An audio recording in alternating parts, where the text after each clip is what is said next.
Hi, I'm Micah, sports editor at the Columbian, and I'm at the finish line of the Boston Marathon. Tomorrow, myself and more than 38,000 other runners will cross this finish line in what is going to be the biggest and most significant Boston Marathon in history. So come along for the run. I'm standing here at the site of the second bombing near the finish line at the Boston Marathon, and coming back down here is a very poignant experience for every runner, especially those that were here last year. Thankfully, I'd finished the marathon long before the bombs went off last year, but the second site is somewhat poignant for me because my wife was standing very near here for a very long time watching me finish, and thankfully we had left, but still to think about the people that were hurt and killed here, it's quite an experience. There are lots of memorials, flags, messages of hope and peace and togetherness. There's also quite a big security presence, which of course is understandable, but there's not a sense of fear. It's more like a sense of resolution and certainty that tomorrow Boston is going to be one of the safest places in the world. Okay, it's race day morning, and I am tired. It's about 6 o'clock in the morning Boston time, which means my body thinks it's about 3 in the morning. And I'm at Boston Commons ready to catch a bus up to the starting line, which is about 26 miles that way in Hopkinton. And so it'll be about a 45-minute ride up there, and then about 3 hours worth of sitting waiting for the race to start. So in a way, it's a marathon before the marathon even begins. So I'll check back in up at the starting line. Hey, I'm here at the Athletes Village. I'll give you a look around.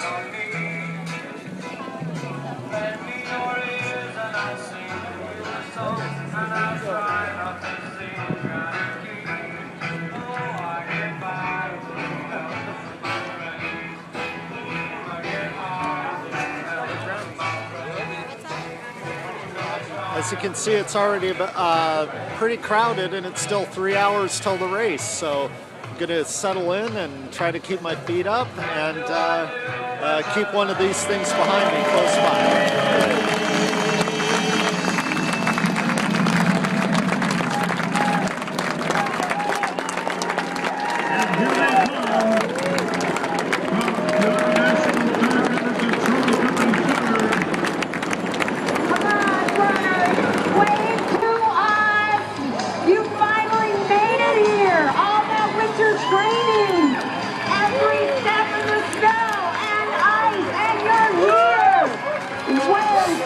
I'm about 12 and a half miles in.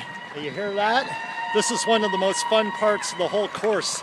Wellesley Women's College, the Scream Tunnel. I don't know about you, but I'm no rock star, so this is the only time in my life I'll get hundreds of young ladies screaming at me.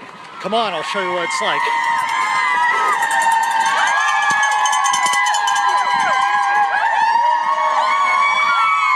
Just one. I'm here on Heartbreak Hill, a little more than 20 miles into the race, and this is when people's legs really start to feel it. So come along with me, I'll take you along one of the most famous stretches in running. You got it. You're a killer, man. Yeah. You're a killer. Now, Heartbreak Hill itself isn't really that steep, but it's the third in a chain of 3 hills starting about mile 16. So by the time runners get here, their legs are really feeling the miles start to pile up. But the crowd support is amazing. And after you get to the top here in Boston College, it's all downhill and flat.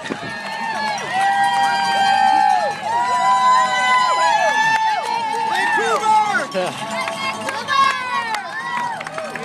We made it. I'm about to make the last turn onto Boylston Street. It's a very emotional moment for everyone who was here last year. So let's go and do this.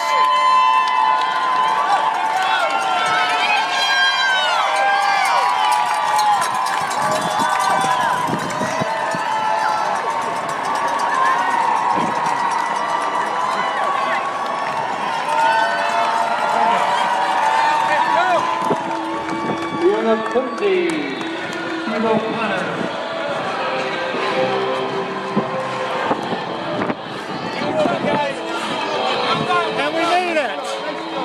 for coming along for the run.